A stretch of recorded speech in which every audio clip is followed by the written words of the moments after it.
como emergencia.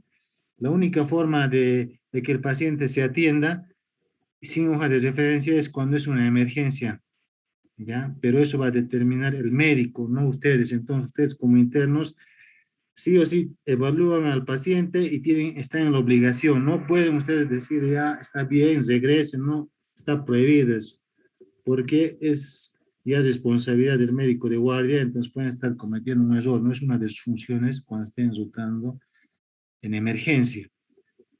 ¿Ya? Una vez que el paciente ha sido admitido en el servicio de emergencia, ya el interno está en la obligación, si está el médico internista o el médico general, tiene la obligación de revisar al paciente primero en triaje y una vez que el médico ha indicado que va a ser atendido en la emergencia, tiene que pasar a la emergencia donde tiene que ser evaluado. Entonces, tienen que estar atentos. Ningún paciente de emergencia puede estar esperando afuera. Por algo se va a distribuir médicos exclusivos de emergencia.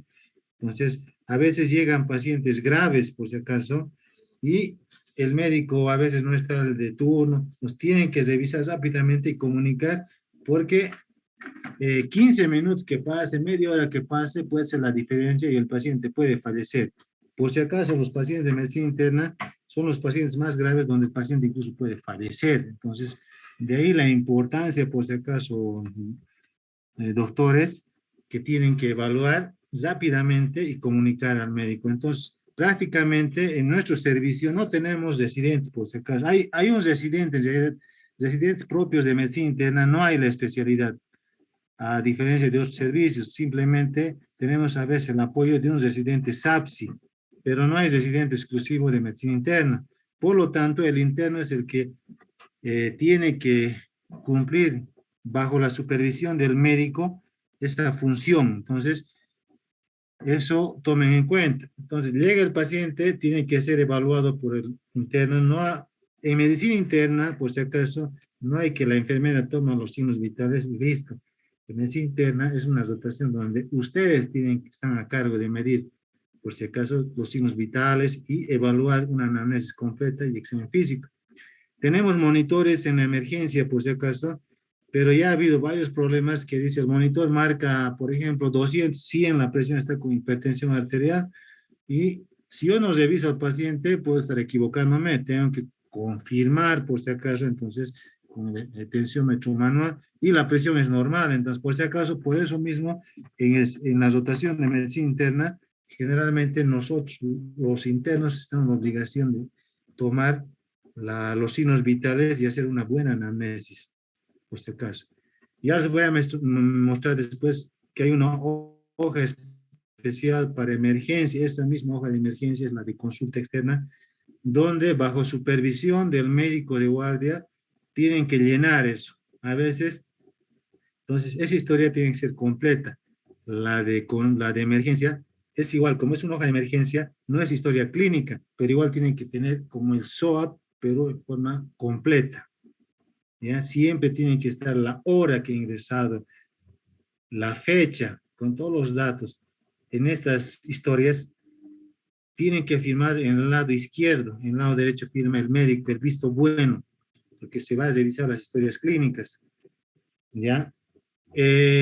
Una vez que el paciente se encuentra en la emergencia y se ha decidido internarlo, digamos, entonces ahí los internos que están rotando la emergencia tienen la obligación de llenar el expediente clínico de internación, que les voy a mostrar rápidamente después.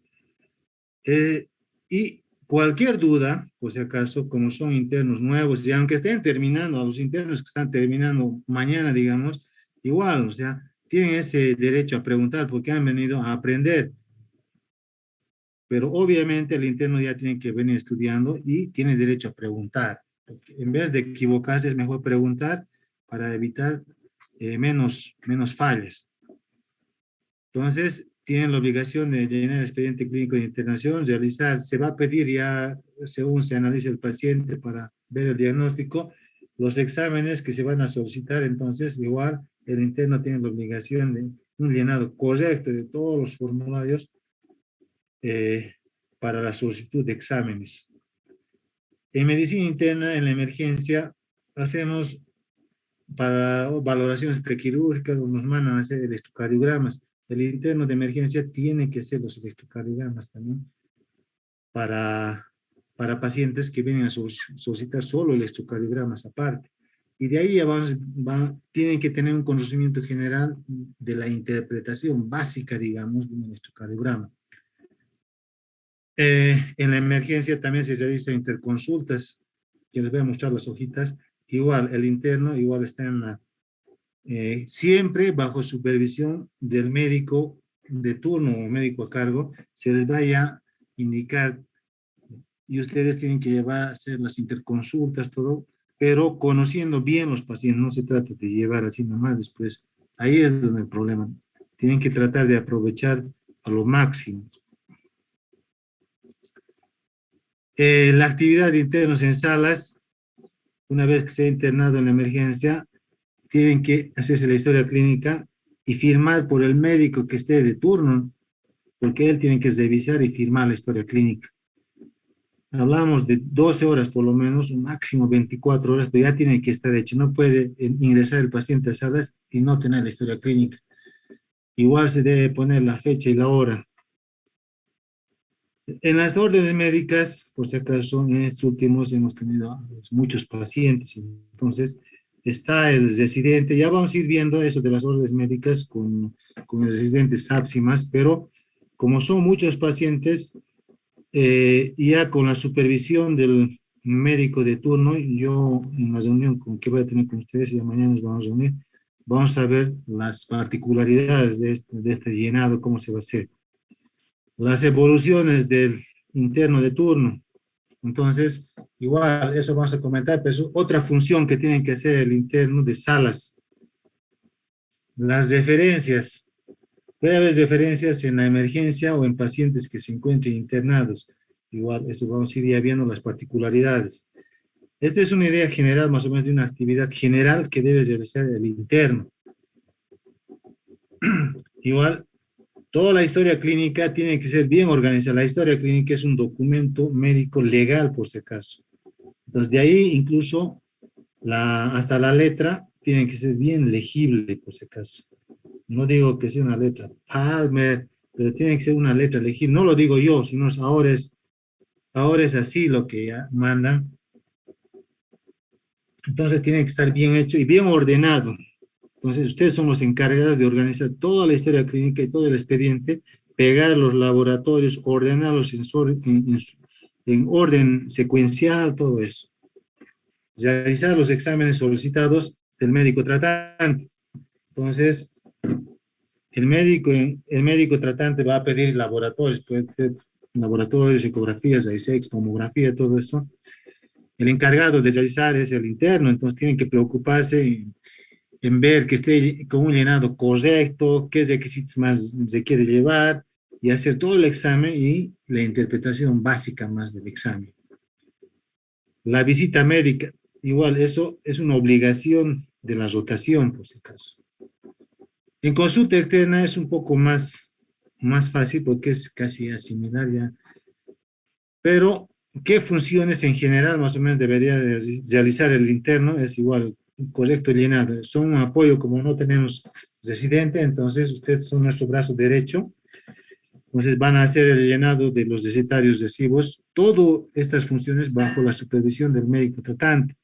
Llenado correcto de solicitud de laboratorios, llenado correcto de exámenes complementarios, las hojas de interconsulta, referencias contra referencias, realizar la anamnesis y examen físico, ¿ya? En coordinación siempre con el médico que se encuentre, con el que se encuentre en consulta externa.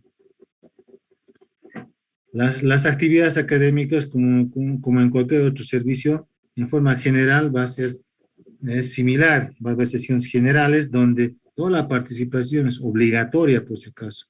Todos deben estar en las sesiones y si se encuentran en emergencia o por alguna razón están con paciente de emergencia, entonces tienen que justificar firmado por el médico con el que se encontraban en la emergencia o con el paciente que se encontraban, debe firmar con el médico con el que se encontraba. Entonces, todas estas sesiones que se van a realizar eh, tienen que ser con asistencia obligatoria Esto de los dominios me parece importante que sepan, por si acaso, porque a veces uno tiene la duda, ¿qué más voy a hacer? Ya tienen la parte general, digamos, de las funciones en la parte de las historias, pero en la parte de otras actividades, ¿hasta dónde puedo yo realizar como interno? ¿Hasta dónde no?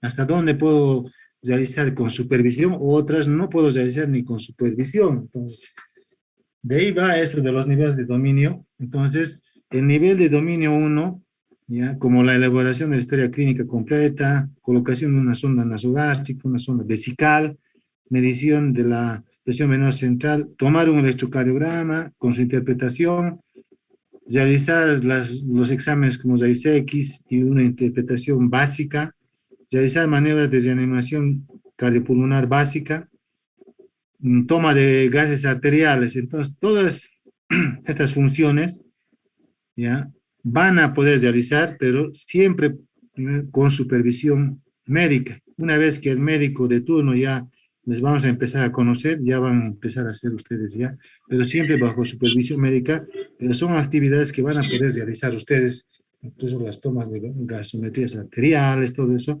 Pues cada interno de la rotación debería saber hacer todas estas actividades.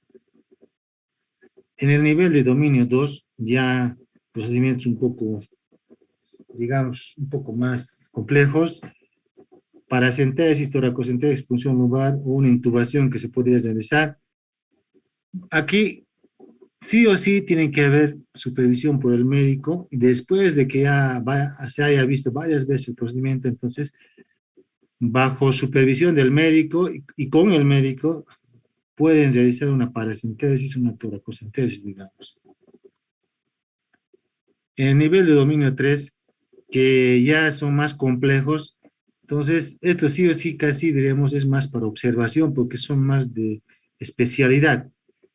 Pese que como ustedes tienen la función de hacer una reanimación básica, las compresiones, las ventilaciones, todo eso, ya el manejo más complejo, sí vamos a hacer las revisiones correspondientes para el manejo, porque el servicio de medicina interna es donde hay más paradas cardiorrespiratorias, por si acaso. Los códigos azules son más frecuentes en nuestro servicio, entonces es una, es una necesidad de tener un conocimiento general.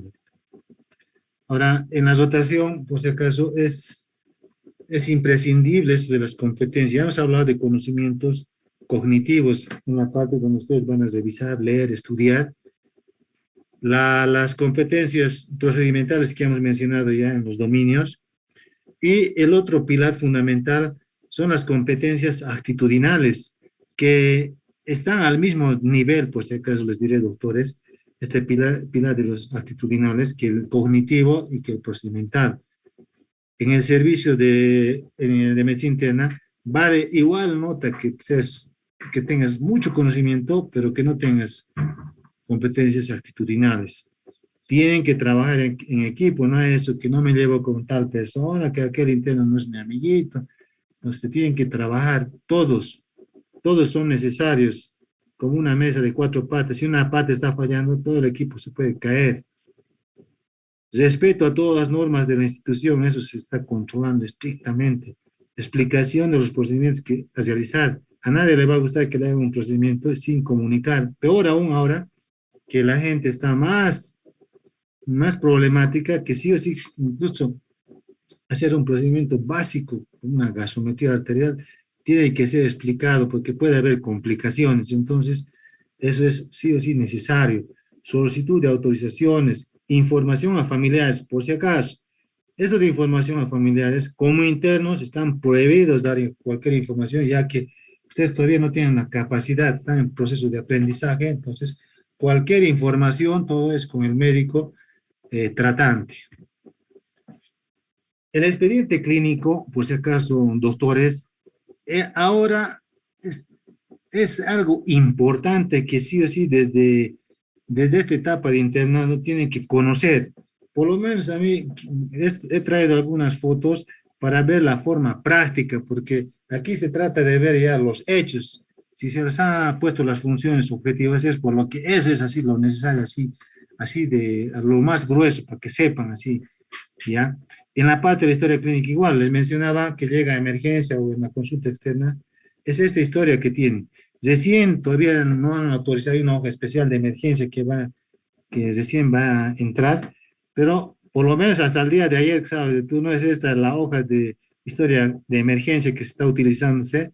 Entonces, como es un documento legal, no pueden estar borrando, cambiando por si acaso, ¿ya? Si hay algún problema, una auditoría de algún paciente, todo eso, entonces no pueden estar jugándonos con las historias, doctores. La letra clara hemos dicho ya de un inicio.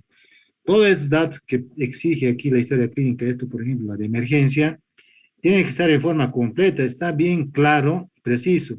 Solo es llenar. Si te pide establecimiento, hospital. Apellidos, todo completo. Historia clínica es una necesidad. No pueden estar aumentando. Y ustedes están, es una de sus funciones el llenado correcto y adecuado de esto, de la historia clínica de emergencia. Todo, edad, sexo, estado civil, tiene su carnet, entonces totalmente, todos los datos, hasta ocupación. Aquí, por ejemplo, falta la ocupación. El teléfono, imagínense, es imprescindible. El paciente a veces fallece, o sea, complicado. Después, no han pedido el número de teléfono celular, si es mejor, si es fijo, celular de su hermano, de él, todo tiene que estar registrado aquí. Hay. Y en el momento que el paciente está complicado, no tenemos doctores. Entonces, por favor, todo completo tiene que ser esta historia de emergencia. ¿Ya? En esta historia de emergencia se va a llenar, como aquí dice, motivo de consulta, anamnesis, examen físico, el plan y tratamiento. Esta historia, entonces, es más o menos, es algo de emergencia, como el SOP, subjetivo, objetivo, su análisis y el plan que se va a realizar, que es similar.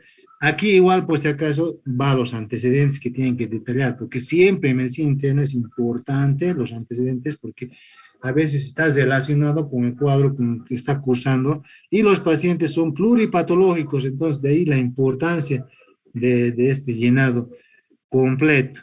Una vez que se ha llenado, debe ser identificado la fecha, la hora, la firma en el lado izquierdo del interno, identificando el que ha realizado, y en el otro lado, el interno está en la obligación de hacer firmar con el médico que esté a cargo, sí o sí, porque él está dando visto bueno y la supervisión. Y para el llenado incluso del diagnóstico, no es lo que ustedes piensan. Pueden hacer el ejercicio clínico de poner el diagnóstico, pero no, tienen que preguntar y coordinar con el médico que se encuentre en emergencia para evitar errores, por si acaso, porque eso lo va a firmar ustedes y el médico de guardia, y no hacer todo después de siempre preguntar ya este diagnóstico que puesto, después ahora qué hago y estar borroneando, no se puede estar ni borroneando, nada, por si acaso. La historia clínica de internación, como estamos mencionando, todos estos son documentos primordiales que sí o sí desde ahora tienen que acostumbrarse a hacer un llenado adecuado porque es un documento médico legal. De esta forma igual, la historia clínica igual me van a poner en algún lugar, en una esquina, fecha y hora a la que estás realizando. Se pueden poner en este lado fecha y hora porque tenemos que saber cuándo se ha realizado esta historia clínica. Igual llenar todos los datos, pero aquí es más detallado que la historia de emergencia, por si acaso. Y al hacer la historia, pues acaso, tienen que, si bien el paciente ya está entrando a la parte práctica, ya ha terminado su formación en la universidad, aquí es la forma práctica ya con el paciente. Entonces, una cuestión de que sea completo, los antecedentes, que sean relevantes y relevantes, entonces la historia clínica tiene que estar completa. El paciente ha sido interno hace 10 días y el paciente recién se está enterando que había tenido tuberculosis, su fibrosis por tuberculosis, y la historia clínica ni siquiera han preguntado. Entonces, aquí tienen que ser muy detallados según lo que pide toda la historia clínica, desde el motivo de consulta, porque es enfermedad actual, los antecedentes bien detallados. Entonces, es esta parte donde sí o sí tiene que estar el mínimo detalle del paciente. Esta es la segunda parte donde el examen físico A tiene que estar llenado todo, todo, todo, por si acaso, todo. Después ya como el examen físico, como han aprendido a hacer en forma general, el examen físico general y luego el examen físico regional y al final poner igual, fecha, hora igual en este lado y al final el diagnóstico igual, como tiene que ser firmado y supervisado con el médico. Entonces tienen que coordinar con el médico porque él les va a revisar. Mal hecho la historia, pues es una llamada de atención, porque eso ya tiene que estar bien hecho, ya que este es un documento médico legal. Esto ya para ir ya concluyendo, he tratado de sacar, por ejemplo, el paciente que se encuentra en emergencia, se va a internar, o el paciente que se está en salas, lo vamos a internar. Entonces, tienen que llenar desde esta parte, es la parte de internación, el paquete de internación, digamos. Entonces, aquí donde dice carnet seguro básico, ya aquí ya es el SUS. Yo creo que después van a cambiar. Tienen que estar anotado ahí. ¿Ya? El nombre, el apellido, sexo, todos los datos, por favor, tienen que ser llenados. Eso. Ahora, quiero recalcar esta parte del diagnóstico de ingreso, por si acaso, igual es importante. Ahora hay paquetes de internación, entonces ese paquete de internación sí o sí tienen que coincidir, porque con eso descargamos todos los medicamentos, todo lo que se vaya, lo que cubre, porque ahora todo cubre los costos, la gobernación y la alcaldía, entonces todo tiene que ser por paquetes. Eso ya vamos a ir viendo. ¿Qué tienen que hacer ustedes? Pues preguntar al médico, por si acaso, pues con qué diagnóstico, para ver si el paquete está cubierto. Eso ya vamos a ir viendo, pero eso sí es importante. Esta es la ficha ya de internación, cuando el paciente está internando, igual como en cualquier otro servicio, toda la parte superior, todos los datos estadísticos, nombre, apellido, dirección, ocupación, todo eso, ya hasta la dirección y el número de teléfono, igual en la otra hoja de emergencia veía teléfono, igual aquí tiene que estar el número de teléfono, igual puedes poner por este sector, ya dirección del paciente, otras referencias, ahí su número y su número de qué familiar. Es importante, por si acaso, doctores, porque en nuestro servicio hay otros pacientes que a veces se pueden descompensar. No es como los servicios que a veces tienen menos códigos a su vez y a veces descompensan. En cualquier momento necesitamos el apoyo de sus familiares. Entonces, debe estar anotado. Pues toda esta parte superior, entonces, cuando se ingresa, y aquí nosotros tienen que preguntar con el médico que viene a tener con qué diagnósticos, aquí ustedes tienen que pedir que firme toda la parte, donde dice aquí médico de guardia, entonces toda esta parte ustedes tienen que llenar de una forma adecuada. Esta parte ya es cuando se ve de alta el paciente, donde igual vamos a ir viendo con qué diagnóstico está usted. Aquí también vamos a ver si el paciente se ha ido vivo, si es alta médica, alta solicitada cuando el paciente decide irse. Entonces, toda esta parte ya vamos a ir viendo con más detalle. En esta hoja, cuando ya se está internando el paciente, igual. Esto, la parte superior es para las altas voluntarias, pero en la parte inferior es una autorización. Como en todo lugar, hay una hoja de autorización donde tiene que autorizar el paciente, la firma. Y si no tiene, o el paciente está mal, en mal estado general, puede ser su huella digital o algún familiar cercano, igual que puede firmar aquí y poner su carnet, y el médico de guardia que tiene que firmar. Esta es una hoja de epicrisis, ya cuando el paciente se ha internado, entonces igual vamos a mandar al paciente llenado en forma adecuada, toda esta parte igual. En todos lados, si se dan cuenta, tienen una parte de datos estadísticos. ¿Y dónde hay errores? A ver, en el llenado igual de los formularios de laboratorios de ICX o en la parte superior de las historias que estamos poniendo, toda la historia del expediente clínico, ustedes tienen que ir revisando de que se encuentre en forma adecuada todo, en forma ordenada y que tenga todo el número de historia clínica, el nombre, todo eso, todo es parte de la función del interno que vamos a ir revisando. Entonces, esta parte igual ya vamos a ir revisando con más calma. Esta es la parte de la evolución clínica que tenemos actualmente, donde en esta parte, cuando el paciente se interna, aquí hacemos una nota de admisión, los médicos a cargo, aparte de la hoja de emergencia que han visto, que se llena ahí, tiene aquí hoja de emergencia, aparte es la historia clínica que han visto, aquí una nota de admisión, y donde aquí se va a ir continuando todas las notas de evolución. Por si acaso, esta es la otra hoja donde ya vamos a ver las órdenes médicas, la fecha, la hora, por si acaso. Esta parte de es como todo toda esta parte, la anterior, ha hecho bien el llenado en forma adecuada. La revisión del diagnóstico tiene que coincidir aquí. Aquí no se pueden estar inventando diagnósticos. Me narran una historia de otra cosa y me ponen otro diagnóstico. Todo está correlacionado, doctores. Entonces, en esta parte, después ya van a ir haciendo las evoluciones. Cualquier cambio en la historia clínica, cualquier cambio que tenga el paciente, que se cambie la orden médica, aquí tiene que estar registrado igual la fecha, hora. O aquí, el médico ha dicho, vamos a cambiar las indicaciones, todo, fecha, hora, igual, todo. Entonces, ustedes tienen que conocer toda esa parte para que más ustedes también traten de aprender, pues ustedes que cualquier cambio que se realice todavía se anota en la evolución y también debe ser registrado en la orden médica si se va a modificar. No se anula aquí, no hay borrones por si acaso aquí. Si se cambia alguna indicación en la orden médica, entonces ya con el médico se discontinúa o aquí se pone ahora tanto de ese, todo, todo es, no hay aquí rayar aquí o aquí, todo tiene que ser en forma ordenada. Esta es la última hoja, ya terminando la hoja de implementación que hemos hecho, la hoja de interconsulta, igual. Entonces, partimos de que en el expediente clínico ponerle ganas, porque todo ya está, simplemente que hay que llenar en forma adecuada. Cualquier duda en el diagnóstico o cualquier duda en el llenado de estas hojas del expediente clínico, pregunten con el médico antes de anotar para evitar estar echando a perder las hojas y los borrones por si acaso. La bibliografía general que vamos a realizar, que utilizamos en el servicio es Harrison y el CECIL. Y los programas, ¿no? Se ve programas de dengue, tuberculosis, todos los programas son del Ministerio de Salud y las revistas de medicina interna que están relacionadas con todo la especialidad. Entonces, para concluir, ¿no?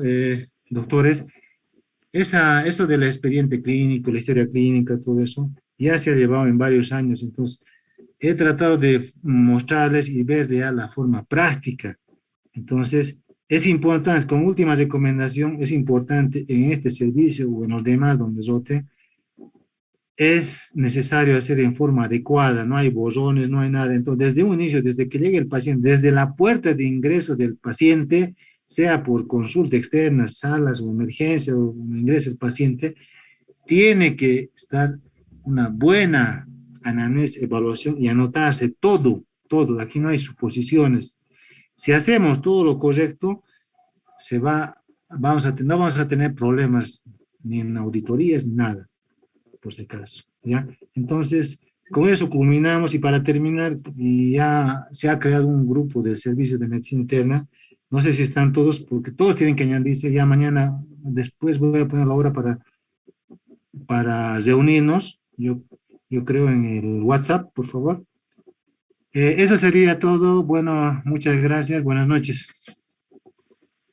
Muchísimas gracias, estimado doctor José Quintanilla, por su excelente exposición. Previo vamos a pasar una pequeña ronda de preguntas, si es que tuvieran alguna consulta, alguna duda por parte de los internos o alguien en plataforma.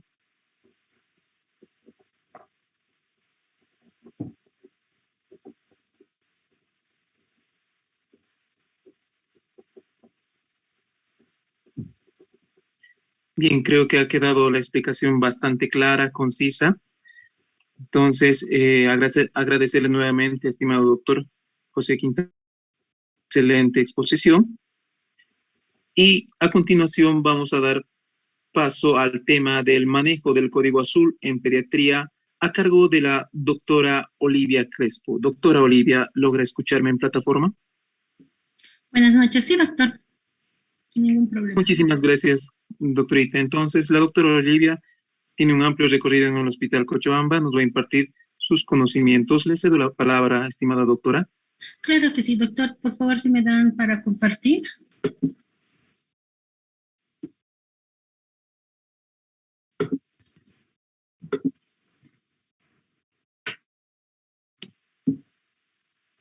Perfecto, ahora podemos ver las diapositivas.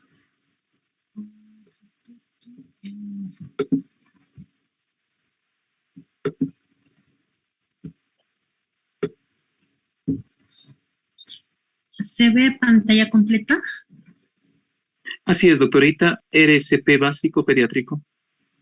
Muy bien, gracias, doctor. Muy buenas noches. Entonces, continuando con el tema de presentación, vamos a ver lo que es reanimación cardiopulmonar en edad pediátrica. Posteriormente, igual la doctora Jata va a complementar con lo que es en el área neonatal. ¿Sí? Es muy importante recordar en esto, como ustedes saben, doctores, en lo que es pediatría, nosotros clasificamos según el grupo etario y el manejo obviamente y las patologías van a variar según el grupo etario. En pediatría es muy importante recordar lo que es recién nacido, lo clasificamos como menores de 28 días, lactantes, pueden ser lactantes menores, lactantes mayores, los lactantes dentro de menores a primer año, el niño es por encima del primer año y los adolescentes son posteriormente a la edad de la pubertad. Y estos, en el manejo de estos es casi igual la resucitación cardiopulmonar, igual que en los adultos.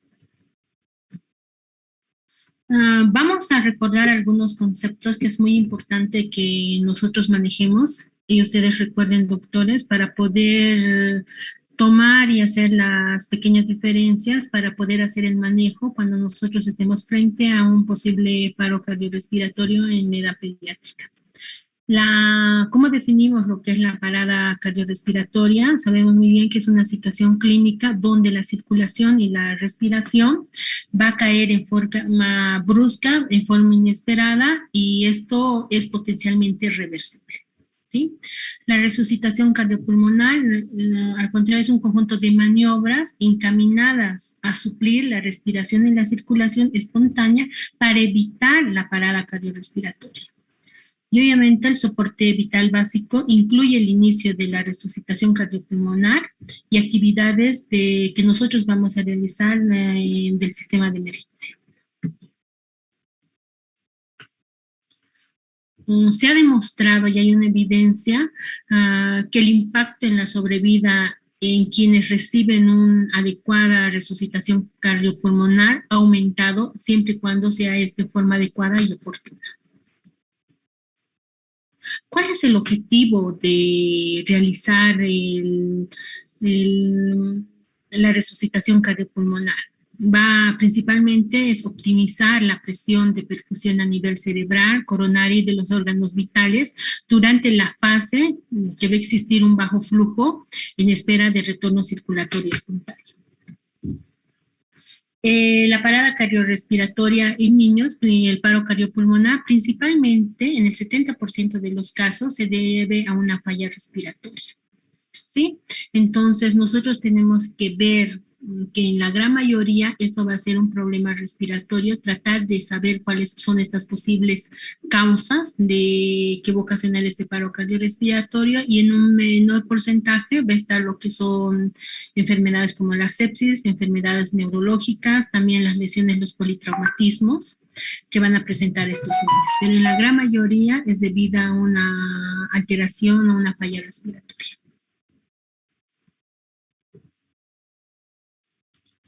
Como hemos visto, vamos a ver que la falla respiratoria, principalmente, como le he dicho, el 70% va a ocurrir en la edad pediátrica, a obstrucción agudas en la vía aérea, y esto puede ser debido a una obstrucción de la vía aérea por un cuerpo extraño, inhalación de humo, a un accidente que puede ser el ahogamiento, traumatismos torácicos, depresiones respiratorias, esto puede ser a agentes como intoxicación que estos niños pueden sufrir, ¿sí? Y posteriormente puede ocasionar una falla circulatoria, principalmente por enfermedades como la sepsis, pérdidas de fluidos, que puede ser debido a quemaduras, una deshidratación grave, enfermedades secundarias, cuadros interales, que es bien frecuente en la edad pediátrica, o sangrados o hemorragias que estos niños pueden sufrir en politraumatismos. ¿Cuál es la cadena de supervivencia principalmente en esto? El primer eslabón es la prevención de esto, como nosotros podemos prevenir en la edad pediátrica. El segundo eslabón es lo que es realizar un RCP temprano y efectivo, que es principalmente. Posteriormente es la activación del sistema de emergencia. El cuarto, la estabilización y el traslado rápido para la atención definitiva y la recuperación de este paciente. Y obviamente el quinto, el soporte vital avanzado, rápida y eficaz que nosotros podemos realizar. Dentro de lo que es el primer eslabón es todo lo que es la prevención. Obviamente a veces cuando llegan niños a la emergencia de pediatría, mayormente es por un descuido que han tenido los padres. Principalmente uno asume que tal vez los padres no los han cuidado bien, y a raíz de esto ha pasado el accidente. Pero no nos olvidemos que los accidentes pueden ocurrir en un minuto o en 30 segundos en que la mamá se descuidó en un instante y el niño sufrió el accidente. ¿Sí? Entonces no podemos tan satanizar o culpar el 100% a los padres. ¿Sí? Por eso son accidentes, es algo que uno no previene, definitivamente. Es muy importante recordar el uso de los cinturones de seguridad si el niño está en un automóvil en movimiento, en los usos de los asientos de seguridad, evitar principalmente que los niños lactantes menores, los niños menores de 1 año estén en la parte delantera de un auto en movimiento. Si están en una motocicleta, siempre el uso de casco. Igualmente, si están cerca de una piscina, es muy importante recordar que tiene que haber las vallas de protección, ¿sí? Y obviamente tratar que estos niños no estén cerca de agua caliente o algún alimento caliente o cerca de lo que son las parrillas, el carbón que está caliente. Entonces siempre hay que tratar de evitar esto. O simplemente evitar que sean expuestos a alguna gente que pueda ser algo intoxicante para ellos, algún agente que sea ácido o algún agente que sea alcalino. ¿Sí? Hay que saber identificar bien estas sustancias para evitar que el niño accidentalmente pueda ingerirlos. ¿Cuál es el soporte básico vital que nosotros vamos a hacer? ¿Sí?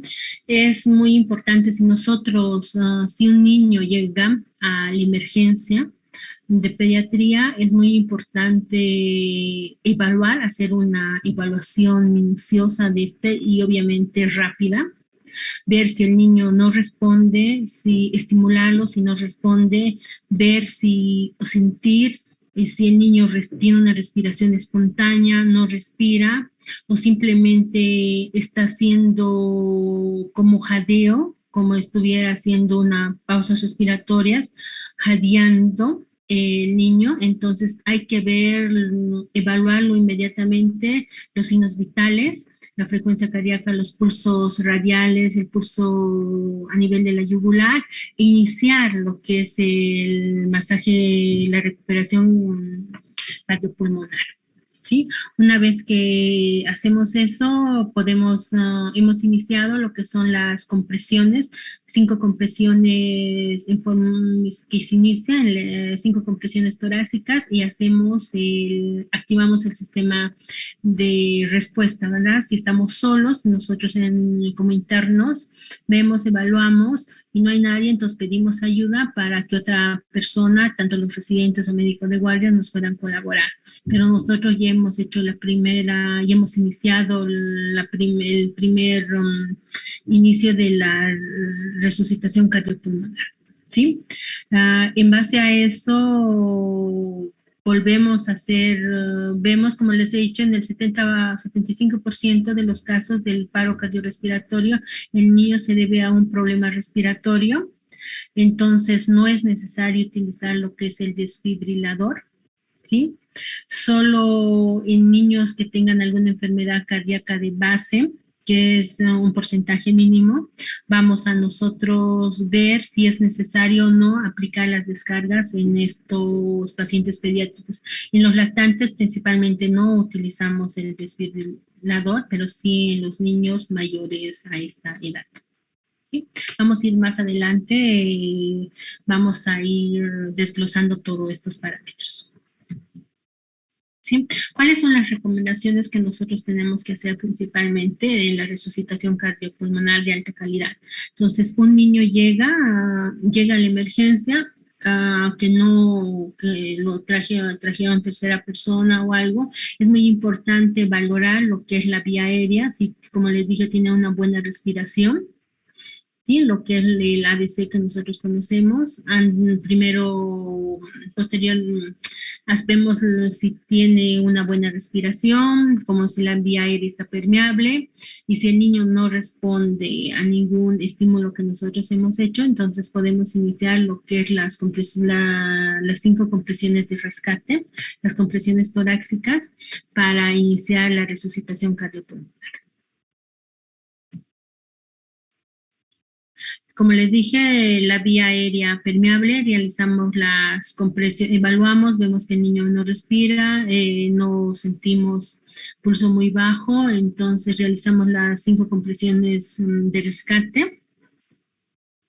Sí, y es importante lo que es proporcionar el oxígeno, ¿no? Es muy importante utilizar las bolsas autoinflables para administrar el flujo de oxígeno al 100%. Esto vamos a conectar a una fuente de oxígeno y para obtener un flujo de oxígeno al 100% vamos a necesitar entre 10 a 12 libras por minuto. ¿Sí? Si estamos nosotros solos, una sola persona, podemos hacer principalmente 30 compresiones y 2 ventilaciones, pero mayormente estamos con otra persona que nos colabora, y en este caso hacemos 15 compresiones y 2 ventilaciones. Es muy importante cuando nosotros realizamos el masaje cardíaco en estos pacientes, identificar, ¿no? No va a ser la misma fuerza que nosotros vamos a utilizar en un niño de 1 año, en un niño de 8 años. Entonces es muy importante ver cómo vamos a hacer, vamos a comprimir. Principalmente tenemos que hacer una compresión. Cuando comprimimos tenemos que hacer que haya 1/3 de profundidad que nosotros vamos a 1/3 vamos a comprimir el tórax tanto del paciente pediátrico, del niño de 1 año, o del niño de 7 o de 8 años. ¿Sí? La Asociación Estadounidense de Cardíaca considera que hay que comprimir el tórax por lo menos 1/3, como les decía, 1/3 del diámetro torácico. Aproximadamente esto es 5 centímetros en los niños, un poquito más grandes entre 6 a 7 años, o solo 4 centímetros en estos niños más pequeños. La frecuencia de cuánto más o menos nosotros vamos a comprimir, más o menos vamos a comprimir de 100 a 120 compresiones por minuto. Existen 2 formas de realizar las compresiones. Hay 2 técnicas que nosotros vamos a visualizar, como vemos aquí. Cuando son niños más pequeños, 1 año, 2 años, podemos hacer con el uso de los 2 dedos. Trazamos una línea imaginaria del apéndice cifoides, 1 centímetro por encima, ese punto donde nosotros vamos a realizar las compresiones torácicas, ¿sí? Y en los niños más grandes podemos realizarlo con el talón de la mano, igual en la misma línea del apéndice cifoides, 1 centímetro encima, y realizamos las compresiones torácicas. Para empezar las compresiones torácicas, y obviamente para tener una vía aérea permeable, es muy importante lograr hiperextender un poco en posición de olfateo para poder tener una vía aérea adecuada para poder administrar la ventilación a presión positiva. ¿Sí? Como les decía, hay dos técnicas, pueden ser con los 2 dedos, deprimir el 1/3 del diámetro entero posterior del tórax, ¿sí? La zona donde nosotros vamos a iniciar el masaje cardíaco del apéndice cifoides, 1 centímetro por encima, y empezamos a comprimir, ¿sí? Si no tenemos en ese momento la bolsa autoinflable, se puede realizar la ventilación, ¿no? Cuando estamos en un lugar externo que no sea un centro hospitalario, se puede iniciar la ventilación en lactantes menores, siempre tratando de abarcar con lo que es nariz y boca, y en niños ya más grandes solo boca. ¿no? Pero con todo este problema del COVID siempre hay que tener en cuenta las normas de bioseguridad, siempre tratar de hacer todas estas maniobras, como ven acá, siempre, por ejemplo, aquí en la imagen estamos usando guantes, ¿no? Todas secreciones es un riesgo de contaminación, entonces nosotros siempre tenemos que tener en cuenta las normas de bioseguridad. Cuando vayamos a realizar cualquier procedimiento, siempre ponernos los guantes, siempre evitar el contacto directo con secreciones, doctores. Eso es muy importante tener en cuenta y empezar lo que es la ventilación más el masaje cardíaco.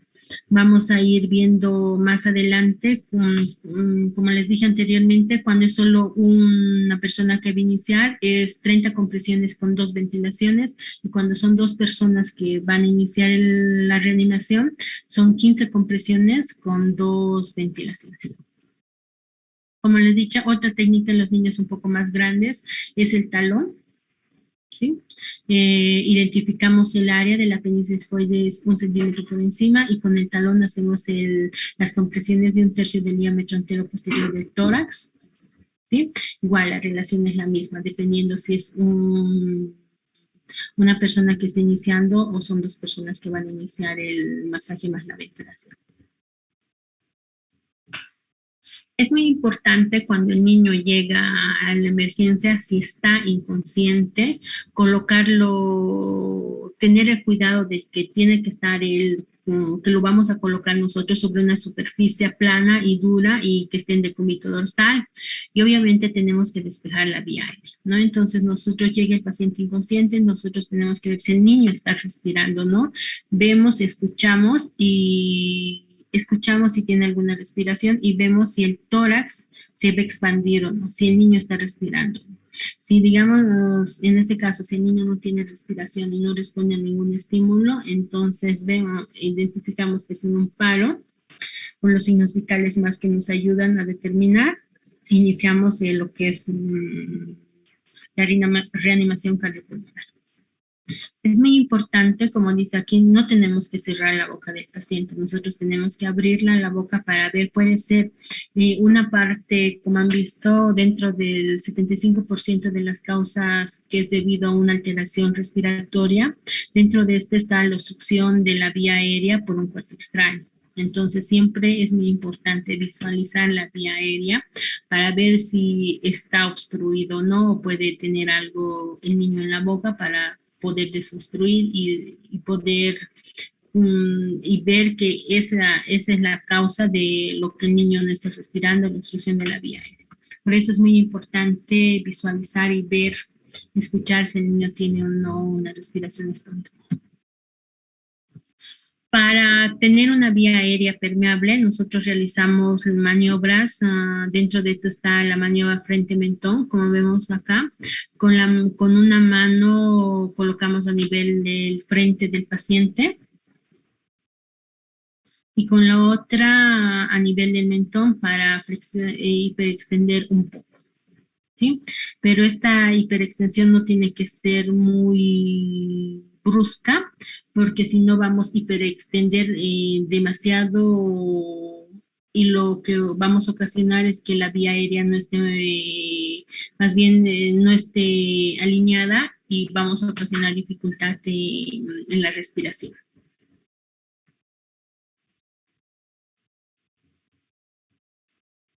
La Asociación Estadounidense del Corazón recomienda dar ventilación cuando acude y nosotros vemos que no responde, no tiene respiración, una respiración espontánea el niño o no está respirando, entonces tenemos que dar hasta que recupere la respiración o hasta que nosotros logremos dar una ventilación a presión positiva, debemos iniciar 5 compresiones de rescate. Entonces nosotros llega el niño, nosotros valoramos, no tiene respiración espontánea, vemos que no está respirando, que el tórax no está expandiendo, ¿sí? Y no responde a los estímulos que estamos haciendo, entonces damos 5 compresiones de rescate y evaluamos. Dentro del triángulo de la evaluación que nosotros vamos a hacer, es muy importante coordinar. Al principio puede ser que yo solo esté en emergencia, pero posteriormente pido colaboración o ayuda o activo el sistema de emergencia. Y entonces ya voy a tener colaboradores que van a venir para tratar de manejar para realizar la resucitación cardiopulmonar. Es muy importante la coordinación entre todas las personas que vamos a colaborar, porque a veces por tratar de ayudar, a veces nos perjudicamos entre todos. Entonces siempre en lo que vamos a hacer una reanimación tiene que haber un guía, el que vaya dirigiendo lo que vamos a ir haciendo y las otras personas ir colaborando. ¿Sí? Dentro de esto está la colocación del saturómetro, otra persona tendrá que estar respecto a la ventilación, otra con el masaje, otra estará pendiente de la vía periférica, la cateterización, ir monitorizando los signos vitales cada 2 minutos. Es muy importante tomar en cuenta que dentro de todo esto es muy importante iniciar el RCP con las compresiones, ¿sí? Es muy importante, como les decía, la coordinación entre todas las personas que vamos a hacer, que vamos a trabajar en esta resucitación cardiopulmonar. En los lactantes, las compresiones, como les decía, que es 1/3 del diámetro anteroposterior, mayormente es 4 centímetros, y en los niños un poco más grandes, 5 centímetros.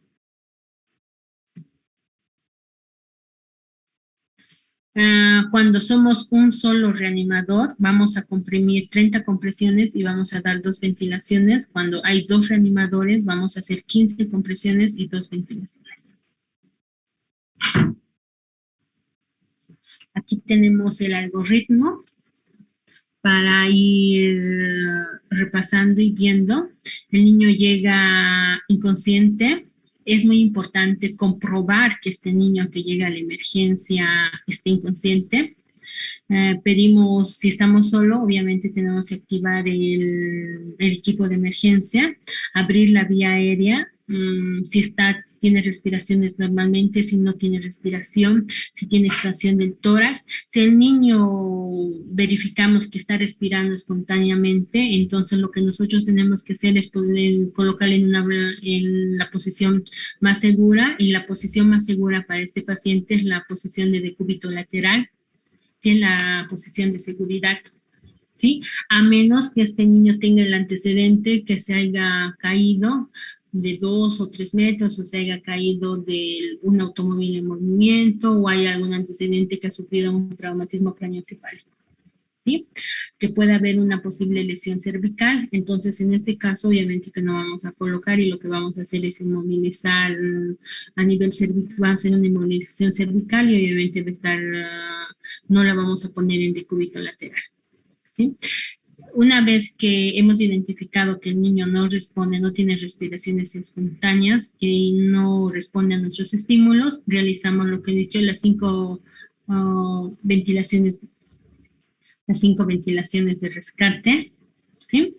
Y obviamente vamos a ir identificando los signos vitales, ¿sí? Empezamos posteriormente las compresiones torácicas, y siempre 15 compresiones y 2 respiraciones. Y vamos a ir viendo, sigue el algoritmo. No responde, no respira o solo bloqueo ocasional, o sea, 5 ventilaciones, iniciamos y evaluamos. Es muy importante hacerle las evaluaciones, ¿sí? Es muy importante, hacemos la ventilación y las compresiones y vamos evaluando. Es muy importante aquí, obviamente, las personas que todos estamos participando, cada uno, el que dirige el proceso, el que se va a hacer cargo de la resucitación cardiopulmonar, entonces va a ir delegando funciones. Una persona conectará el monitor multiparamétrico, el otro estará viendo las soluciones, el otro estará con el masaje, el otro con la ventilación, ¿sí? Entonces es muy importante el trabajo en equipo, y vamos a ir viendo y evaluando. Posteriormente continuamos haciendo la evaluación.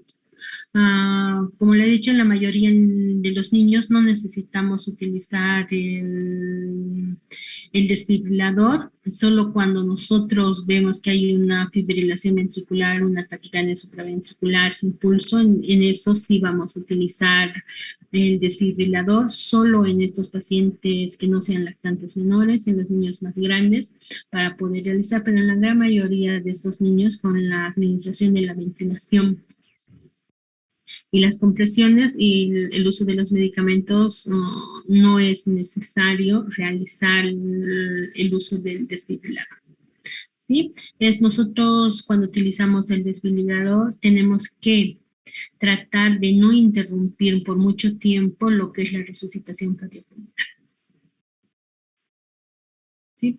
Todo tiene que ser una respuesta organizada, personal capacitado, todos tenemos que estar capacitados para iniciar una reanimación cardiopulmonar, si llega a la emergencia o en salas. A veces en salas hay pacientes delicados, ¿no?, que están siendo monitorizados y nosotros estamos controlando y puede ser que presente un paro cardiorrespiratorio. Entonces, para iniciar el código azul, entonces nosotros tenemos que estar capacitados para tener todo el material adecuado, qué es lo que vamos a utilizar y qué es lo que, una vez que estemos en la situación, qué es lo que vamos a utilizar y cómo vamos a iniciar, y obviamente activar pedir ayuda, porque obviamente yo solo no voy a poder hacerlo. Entonces, pero nosotros tenemos que ya iniciar, no esperar que llegue el médico de guardia para iniciar. ¿Sí? Pero es importante comunicar.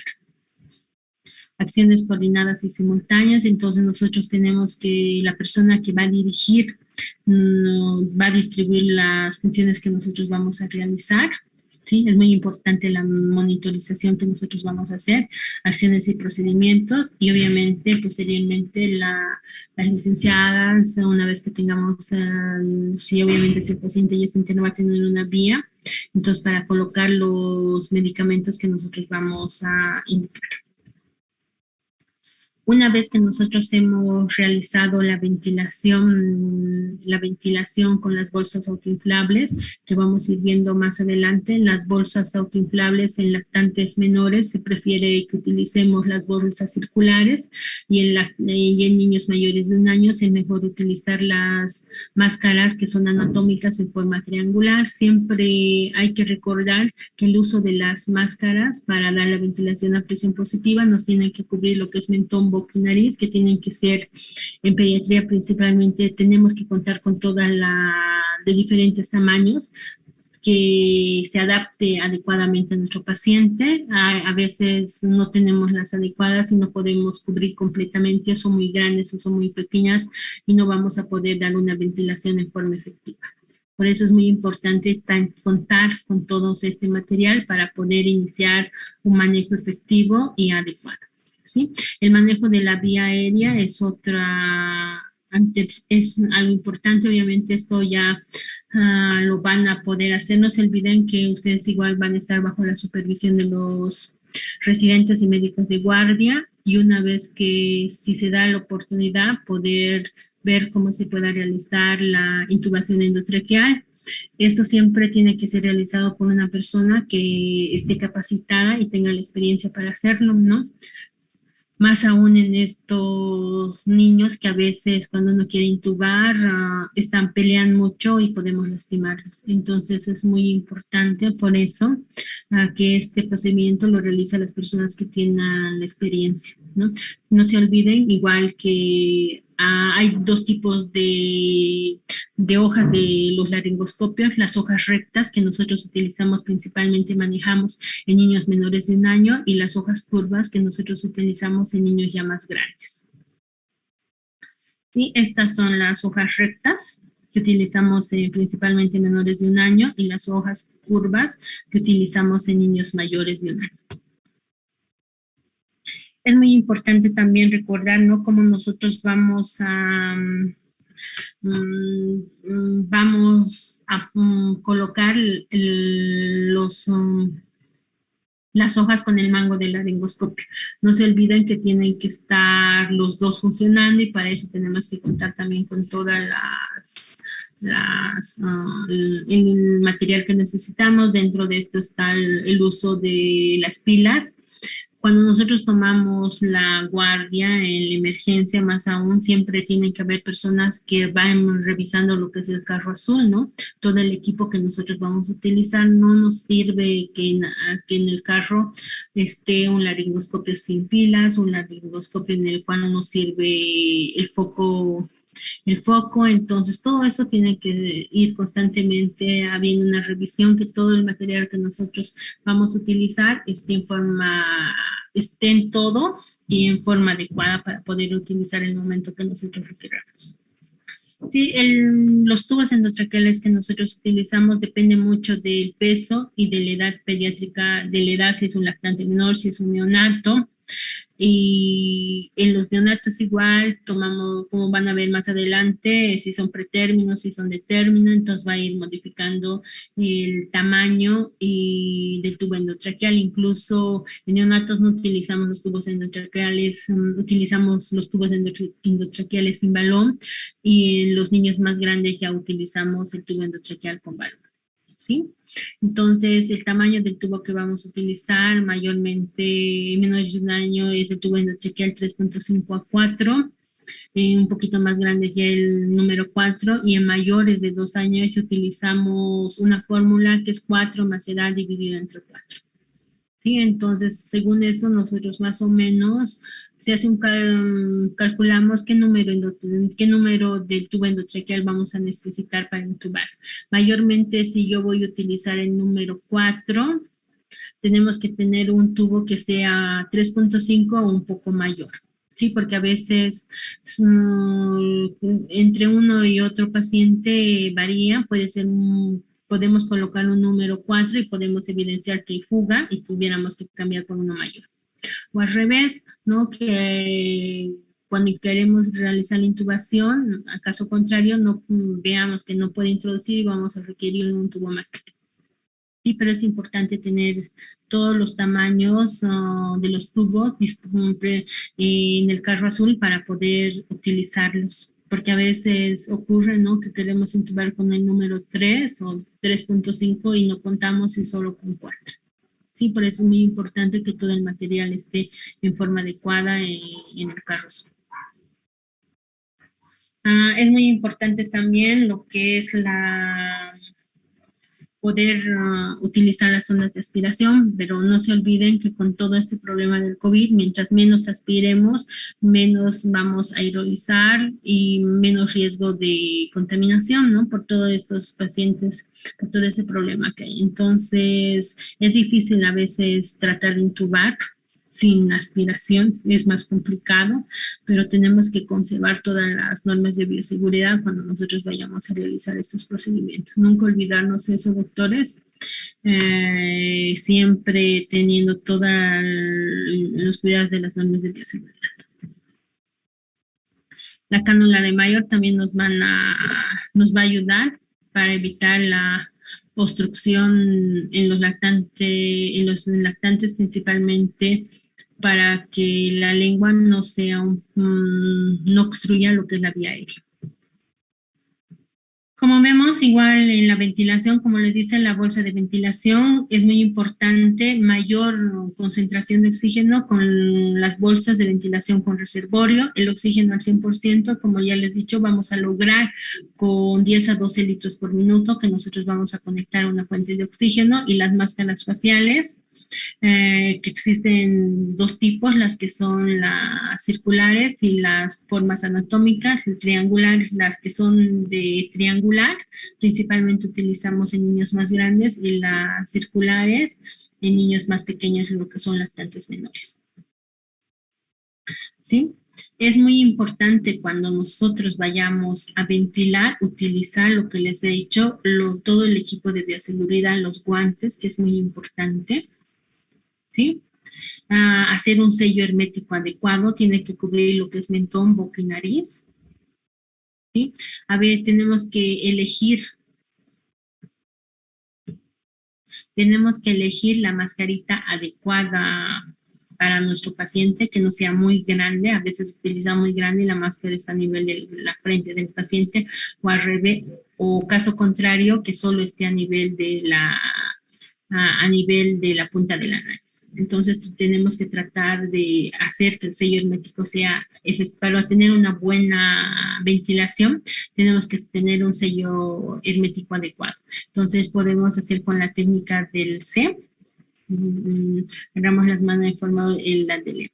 Cuando nosotros hacemos la compresión, el sello hermético, hay que tener cuidado de no comprimir lo que son las partes blandas a nivel del maxilar inferior, porque eso mismo vamos a ocasionar obstrucción de la vía aérea.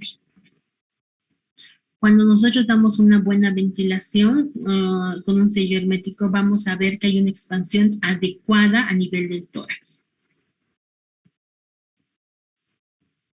El tamaño de las bolsas autoinflables también va a depender mucho, obviamente, de la capacidad del pulmón y obviamente de la edad pediátrica, ¿no?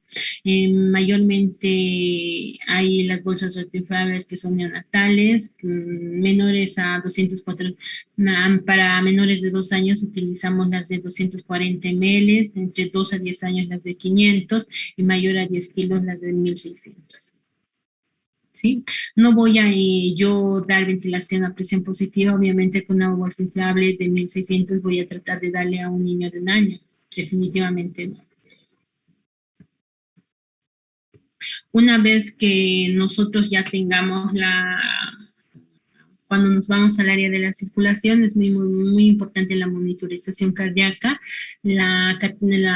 tener una vía venosa permeable, un acceso vascular. Obviamente esto nos va a ayudar para administración de medicamentos. Si requerimos adrenalina, en este caso necesitamos una vía venosa permeable. En este caso lo ideal es tener las periféricas, lo ideal es tener una vía central, pero por el procedimiento que es complicado y más prolongado, a veces solo logramos llegar a una vía periférica o si no, tuviéramos que colocar una vía intraósea.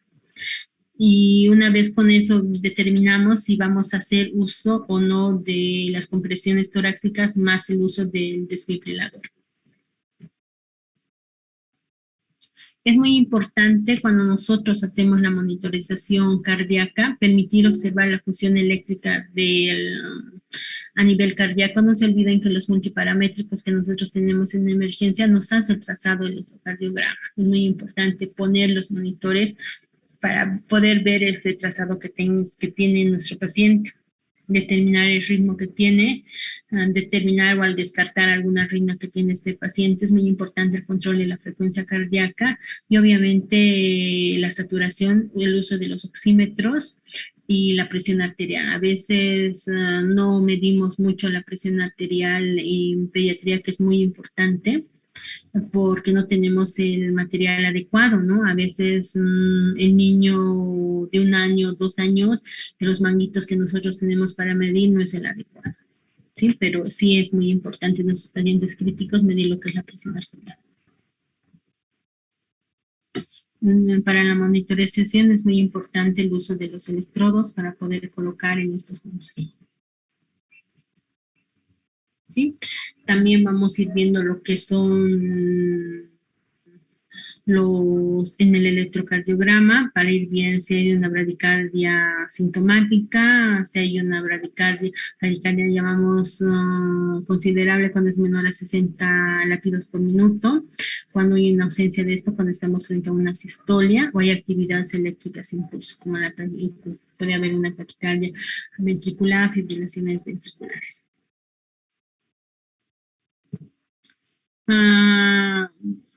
El desfibrilador igual, no nos olvidemos que sí podemos utilizar en estos niños más grandes cuando nosotros vemos que puede ser cuando tengo una taquicardia ventricular, una fibrilación, y sí que no hay una evidencia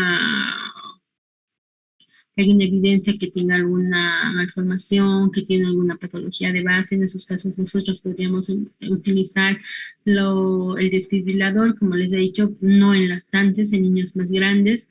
Nosotros más o menos calculamos de 2 a 4 joules por kilogramo de peso y no debemos de pasar más de 10 joules por kilogramo de peso. Ya es muy importante saber cómo vamos a colocar las palas, sobre no entrecruzarlas con los cables. Cuando nosotros vayamos a iniciar este niño no tiene que estar con suministro de oxígeno. Sí, se interrumpe lo que es la resucitación cardiopulmonar, pero esta interrupción tiene que ser lo más corto posible para de nuevo reiniciar lo que es la resucitación cardiopulmonar. ¿Sí? Como ya les hablé, los accesos vasculares, ¿cuáles accesos vasculares? Lo ideal, a veces nosotros solo logramos tener un acceso vascular periférico, lo ideal es tener un acceso venoso central, pero como les dije es más complicado, es el gol estándar, pero esto lleva mayor tiempo. Sí, y obviamente eso tiene que ser por personas que estén capacitadas, que tengan la experiencia para colocar, y cuando no logramos tener una periférica es necesario poner una vía, un acceso venoso, un acceso para colocar. Entonces nosotros requerimos, hacemos uso de lo que son el acceso intraóseo. ¿Sí? Es muy importante el uso de los medicamentos, principalmente el uso de la adrenalina. Obviamente para eso necesitamos tener un acceso venoso para colocar y administrar estos medicamentos de la adrenalina. También podemos utilizar la miodarona, también podemos utilizar lo que es la atropina y el bicarbonato de sodio en lo que hacemos en el uso de estos pacientes pediátricos. Vamos a ir viendo por acá la dosis de la adrenalina. Nosotros utilizamos la dosis de la adrenalina viendo venosa 0.01 miligramos kilogramo peso, pero esto tiene que ser de la dilución 1 en 10.000. ¿Sí? Entonces, diluimos 1 ml de la solución, 0,1 ml de la dilución, 1 ml diluimos en 9 ml de solución fisiológica, y eso vamos a hacer la conversión, y de esa conversión vamos a sacar directamente 0,1 miligramo kilogramo de peso, y es lo que vamos a administrar a nuestro paciente. La administración de la adrenalina, doctores, tiene que ser lo más rápidamente posible, no es en forma lenta. Tenemos que administrar, y como son a veces cantidades muy pequeñas, tenemos que administrar posteriormente otra solución para que nosotros podamos llegar, para que la cantidad del medicamento pueda llegar al torrente sanguíneo. Nosotros podemos, dependiendo de la respuesta de nuestro paciente, podemos volver a administrar la adrenalina cada 3 o cada 5 minutos, dependiendo cómo va respondiendo nuestro paciente. Igual el bicarbonato de sodio vamos a utilizar en nuestros pacientes que vemos o se identifica o clínicamente vemos que está con una acidosis marcada, y podemos utilizar y hacer uso del bicarbonato de sodio.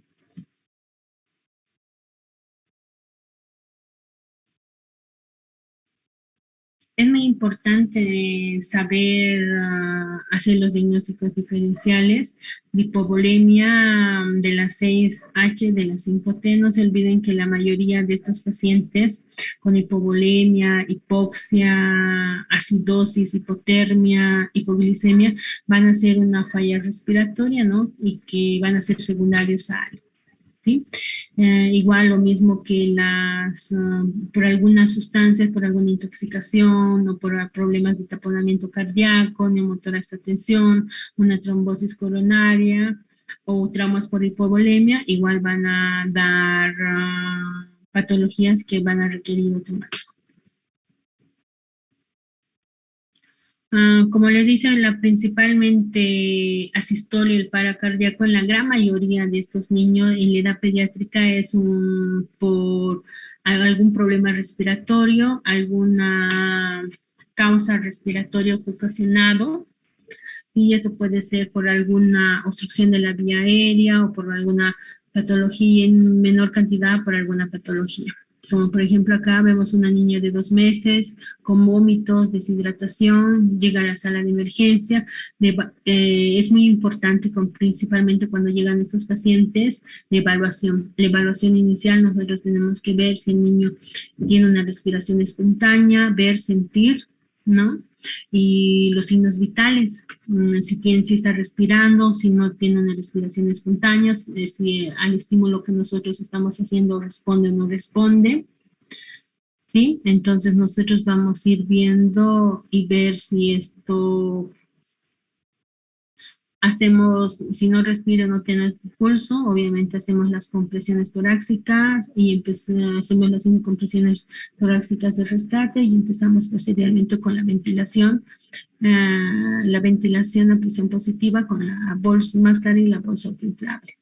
Posteriormente combinamos lo que es las compresiones y la ventilación, 15 compresiones, 2 respiraciones, ¿sí? Y vamos a ir viendo cómo va a ser la evaluación de nuestro paciente. Y es muy importante tener una vía aérea. Si en este caso es una persona capacitada para poder realizar la intubación endotraqueal, se puede realizar en la intubación endotraqueal porque es la mejor forma de tener una vía aérea permeable, ¿sí? Podemos intubar si requiere, ¿no? Y podemos realizar las compresiones. Cuando nosotros damos ventilación a presión positiva, requerimos un oxígeno al 100% y esto lo vamos a lograr con la administración a una fuente de oxígeno entre 10 a 12 mililibras por minuto. ¿Sí? Es muy importante tratar de realizar las compresiones de 100 a 120 compresiones por minuto. Sí, para ir viendo y las respiraciones entre 8 a 10 respiraciones. En el caso contrario, cuando hay una fibrilación ventricular, en este caso nosotros vamos a evaluar si la víctima reacciona y se está respirando, si no responde y no tiene respiración espontánea y tiene una disminución de la frecuencia cardíaca, está con comprobar si comprobar el pulso, los signos vitales, dentro de esto principalmente es el pulso braquial o carotideo, que nosotros vamos a evaluar y vamos a examinar en estos pacientes, ¿sí? Y vemos que si es necesario, hacemos uso del desfibrilador, ¿no? Como les dije, a 2 a 4 joules por kilogramo de peso, máximo a 10 joules por kilogramo de peso. ¿Sí? Posteriormente, dentro del manejo siguiente, dentro de la parrillada está lo que es la hipotermia terapéutica, que igual que es otro manejo que vamos a ir viendo que se puede hacer en el manejo de estos niños. No sé si tienen alguna duda. Gracias. Muchísimas gracias a usted, estimada doctora Olivia Crespo, por su brillante exposición. Vamos a pasar a una pequeña ronda de preguntas. Si es que alguien tuviera alguna consulta, alguna duda, adelante, por favor.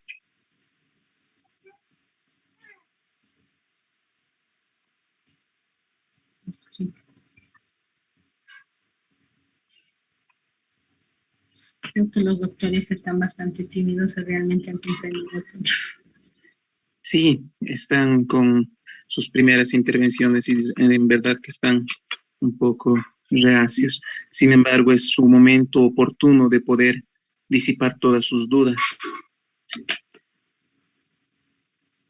No existiendo más consultas ni dudas, mi estimada doctora, agradecerle nuevamente por su excelente exposición y por su predisposición de tiempo en esta inducción de internos gestión 2022. Muchísimas gracias, doctorita.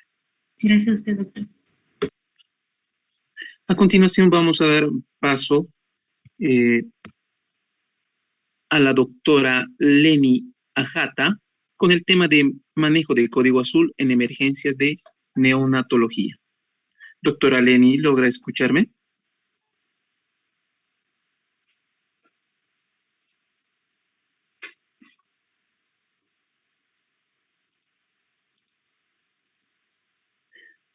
Doctora Leni Ajata.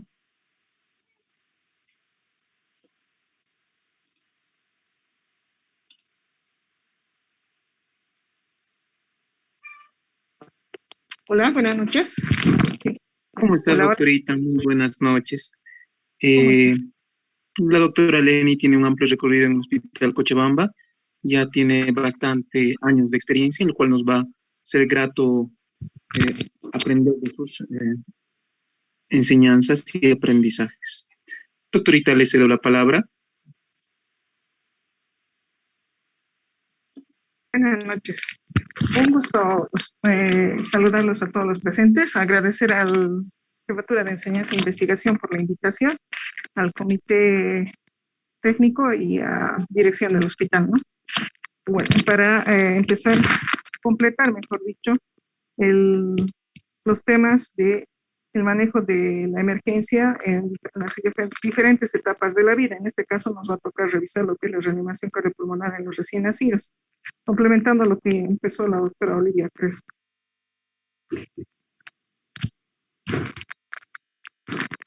Siguiente, por favor.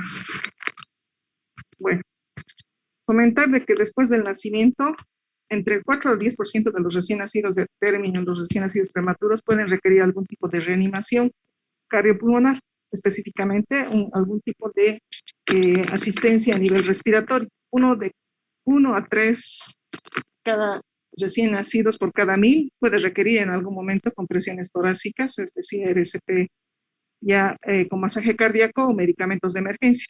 Como mencionaba la doctora Crespo, medicamentos como la adrenalina, las soluciones cristaloides y en algún caso también las soluciones coloides. También es necesario prever y tener todo el material, equipamientos y personal listos para el uso, porque no se puede predecir en qué momento se puede requerir algún tipo de atención de emergencia, siempre y cuando tengamos todo ya previsto. La mayoría de los recién nacidos que requieren reanimación tienen un corazón normal, a diferencia de los adultos que requieren este tipo de medidas de emergencia. La reanimación cardiopulmonar en los niños, generalmente, sobre todo en los recién nacidos, se debe a un inadecuado intercambio gaseoso, es decir, una inadecuada respuesta o insuficiencia respiratoria, lo cual puede producirse antes, durante o después del trabajo de parto.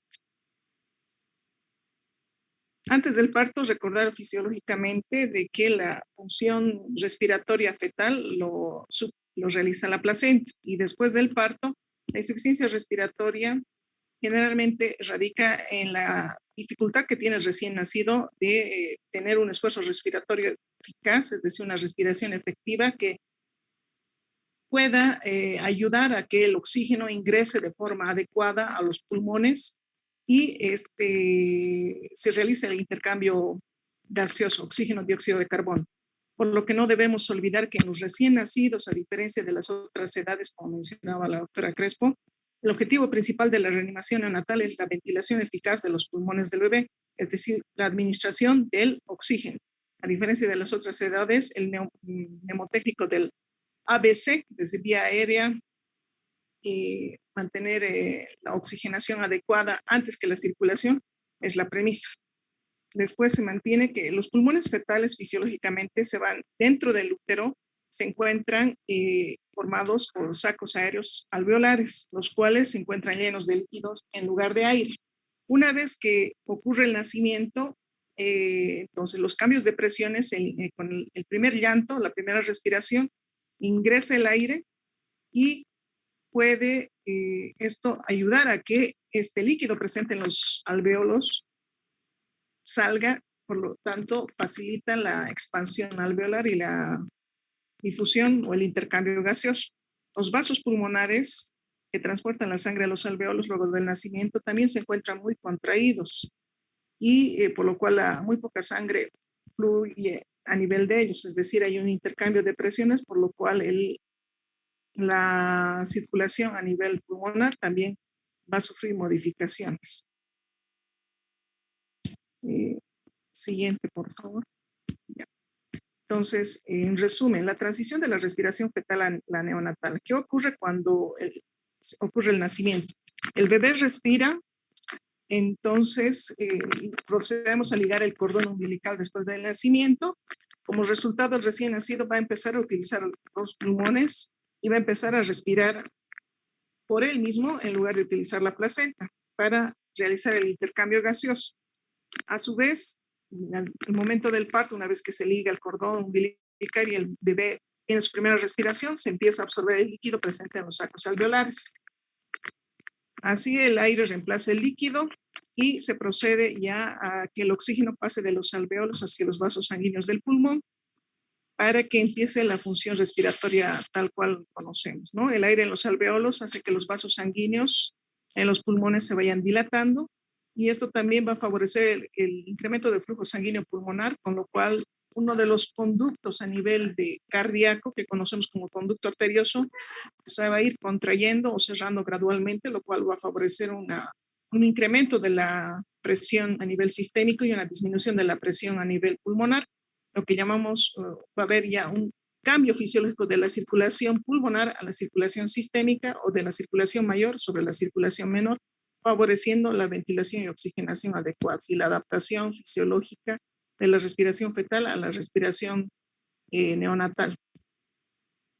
Como vemos en los gráficos, los alveolos se encuentran inicialmente llenos de líquidos. Cuando hay la primera respiración, la ligadura del cordón, hay cambio de presiones, entonces se van reabsorbiendo los líquidos hacia el espacio intersticial a través del conducto torácico. Entonces los alveolos ya son sacos llenos de aire y empieza el proceso de la difusión de oxígeno, dióxido de carbono. Lo mismo pasa a nivel de los capilares que rodean a los alveolos, incrementa el flujo sanguíneo, por lo cual también favorece este intercambio gaseoso.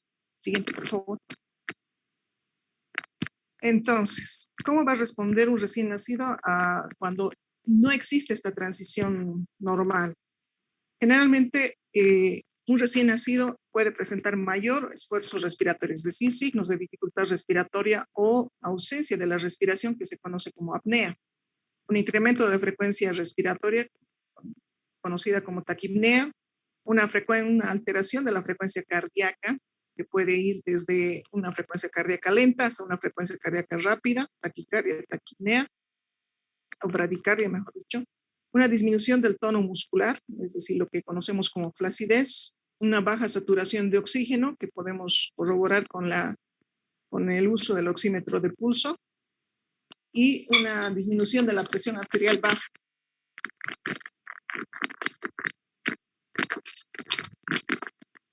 Bueno, lo principal en la reanimación, como mencionaba la doctora Crespo, es enfocarse en el trabajo en equipo. Es decir, ganamos todos, no solamente nosotros como personal de salud, sino sobre todo nuestro paciente, si tenemos un trabajo en equipo adecuado y comunicado. Es decir, que nos permita coordinar de forma eficaz, eficiente, oportuna y adecuada todas las acciones a determinar para evitar complicaciones o situaciones potencialmente mortales, en este caso en la sala de partos. Siguiente, por favor.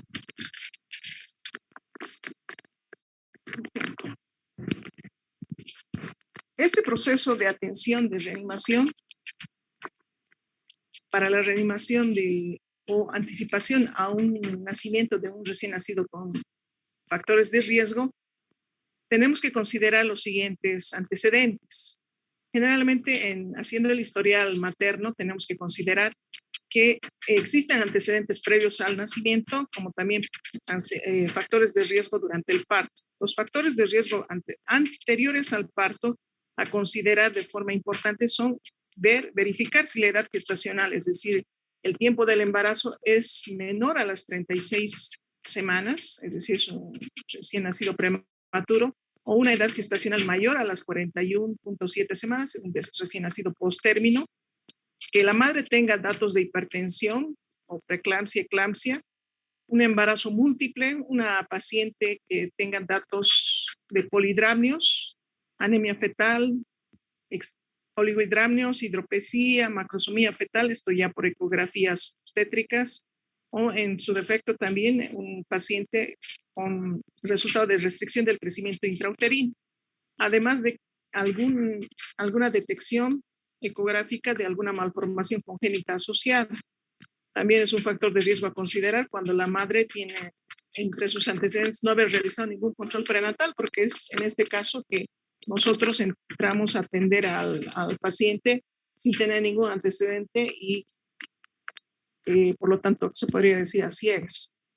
Los factores de riesgo durante el parto a considerar son cuando nos indican que puede ser una cesárea de emergencia, puede ser un parto que ha sido, que requiere de algún tipo de instrumentación para que pueda nacer el paciente, una presentación podálica o de nalgas, una presentación anormal, una alteración de la frecuencia cardíaca fetal o datos de sufrimiento fetal, en otros términos, el antecedente de que la madre tiene que ser sometida a anestesia general, la madre puede tener alguna hemorragia durante el parto, datos de corionitis, administración de narcóticos de la madre, alguna distosia fetal como la distosia de hombros, el líquido amniótico teñido de meconio, alteraciones a nivel del cordón umbilical como el prolapso, las hemorragias, como mencionamos, una de las más frecuentes, el desprendimiento prematuro de placenta, en algún caso la placenta previa sangrante y